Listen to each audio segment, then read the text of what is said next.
नमस्कार, जय हिंद दोस्तों। चलिए जानते हैं मध्य प्रदेश की हर जिले हर क्षेत्र की 50 फटाफट बड़ी खबरों को सिर्फ 10 मिनट में। लेकिन उससे पहले आप यह वीडियो किस जगह से देख रहे हैं हमें कमेंट में जरूर बताइए। मध्य प्रदेश में एक ऐसा मामला सामने आया है जिसे सुनकर लोग यही कह रहे हैं, एमपी अजब है गजब है। सोचिए, जिन लोगों के लिए 2 वक्त की रोटी जुटाना मुश्किल है, उन्हीं के लिए बनी मुफ्त राशन योजना का फायदा बड़े बड़े प्राइवेट कंपनी डायरेक्टर और मोटी कमाई करने वाले लोग उठा रहे थे। ये चौंकाने वाला खुलासा तब हुआ जब सरकार ने राशन कार्ड धारकों की बड़े स्तर पर जांच करवाई। मध्य प्रदेश में वन्यजीव पर्यटन को नई ऊंचाई देने की दिशा में बड़ा कदम उठाया गया है। प्रदेश में करीब 5,000 करोड़ रुपए की लागत से 625 किलोमीटर लंबा टाइगर टूरिज्म कॉरिडोर विकसित किया जाएगा। यह कॉरिडोर पेंच टाइगर रिजर्व से कान्हा, कान्हा से बांधवगढ़ और बांधवगढ़ से पन्ना टाइगर रिजर्व को आधुनिक सड़कों के माध्यम से जोड़ेगा। मध्य प्रदेश सरकार ने सरकारी कामकाज में उपयोग होने वाले वाहनों की सुरक्षा और वैधानिकता को लेकर बभा कदम उठाया है। परिवहन विभाग ने प्रदेश के सभी शासकीय विभागों मध्य प्रदेश अपने बभा के बढ़ाने के बातमाने के फासे निगमों और निकायों को स्पष्ट निर्देश दिए हैं कि अब बिना वैध दस्तावेजों के किसी भी वाहन को किराए पर या अनुबंध पर नहीं लिया जा सकेगा। मध्य प्रदेश राज्य परिवहन विभाग द्वारा जारी परिपत्र के अनुसार यात्री बसें 15 वर्ष से अधिक अवधि में अब नहीं चल सकेंगी। 15 वर्ष पुरानी बसों के परमिटों का नवीनीकरण नहीं किया जाएगा। ऐसी बसें चलती पाई गईं तो उनके विरुद्ध नियमानुसार कार्रवाई होगी। संभागीय आयुक्त मनोज खत्री ने बुधवार को बस ऑपरेटरों एवं उनके अधिकृत अभिभाषकों की बैठक में स्पष्ट किया कि राज्य शासन द्वारा लिए गए निर्णय का पालन सुनिश्चित कराया जाएगा। मध्य प्रदेश सरकार की ओर से राज्य की महिलाओं को आर्थिक रूप से मजबूत करने के लिए लाडली बहना योजना चलाई जा रही है। इसी तरह महिलाओं को पक्का आवास उपलब्ध कराने के लिए प्रदेश सरकार की ओर से लाडली बहना आवास योजना भी चलाई जा रही है।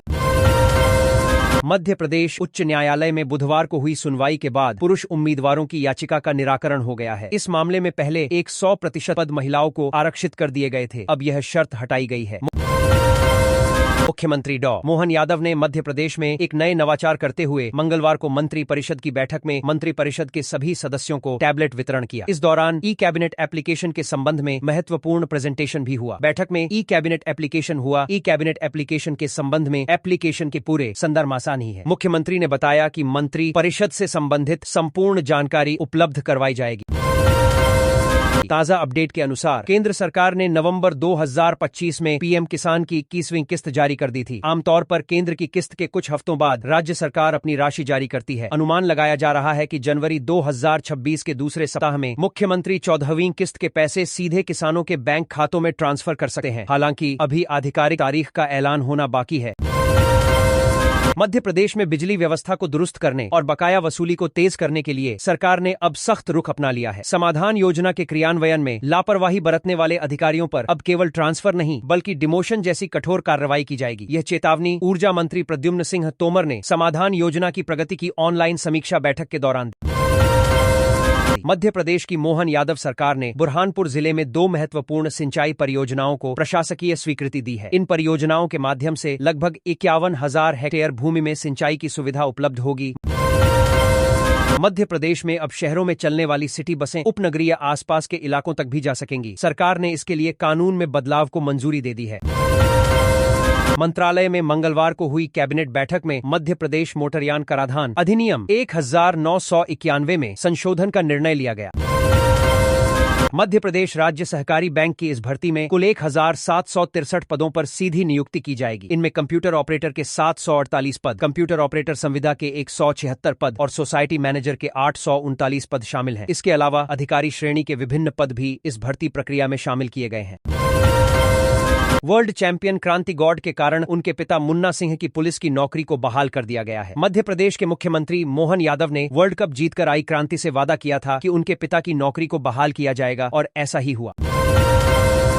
मध्य प्रदेश के बड़े हिस्से में शीतलहर ने ठिठुरन बढ़ा दी है। ठंड और कोहरे से जनजीवन प्रभावित है। रेलगाड़ियां देरी से चल रही हैं। वहीं कई जिलों के स्कूलों में छुट्टी घोषित कर दी गई है। राज्य में बीते कुछ दिनों से ठंड का असर बना हुआ है।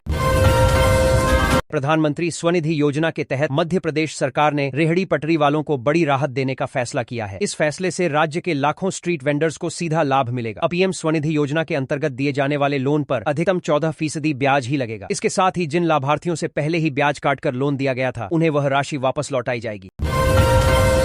मध्य प्रदेश के सोयाबीन उत्पादक किसानों के लिए काम की खबर है। कृषि विभाग जाना आरोड मध्य प्रदेश के सोयाबीन उत्पादक काम की मध्य प्रदेश शासन द्वारा भावांतर योजना 2025 के अंतर्गत सोयाबीन विक्रेता किसानों के लिए ताजा मॉडल रेट जारी कर दिया गया है। सोमवार को जारी प्रेस विज्ञप्ति के अनुसार 5 जनवरी 2026 को 4,458 रुपए प्रति क्विंटल का मॉडल रेट जारी किया गया है। रविवार की तुलना में सोमवार के मॉडल रेट में मामूली गिरावट देखी गई है।